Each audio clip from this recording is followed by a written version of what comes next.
পিরোজপুর জেলা, অনেকেরই হয়তো সেখানে আপনারা গিয়েছেন আপনাদের দায়িত্ব পালন করার সময় বা দায়িত্ব পালন করেছেন। এলজিআরডি মন্ত্রণালয়ের ব্যাপারে ওনারা এসেছিলেন।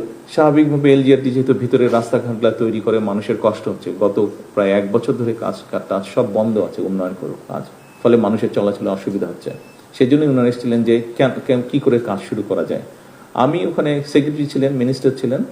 আমি কথা প্রশ্নতে গিয়ে জানতে পারলাম যে সেখানে শুধু এলজিআরডি একটা মিনিস্ট্রি থেকে 3500 কোটি টাকা নাই হয়ে গিয়েছে, শুধু কাগজ দেখিয়ে টাকা নিয়ে চলে গেছে, কোনো কাজ হয়নি। জাস্ট উপরে কোনো রকম একটা লোক দেখাতে হবে একটা কিছু করেছে, 3500 কোটি টাকা গায়েব হয়ে গেছে, নেই।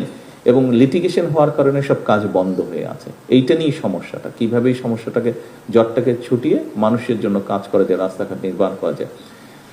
একটি ডিপার্টমেন্ট থেকে 3500 কোটি টাকা, এবং কথা প্রসঙ্গে তখন আমি জানতে পারলাম আরো কয়েকটি ডিপার্টমেন্ট মিলিয়ে একটি জেলাতে 6000 কোটি টাকা নেই।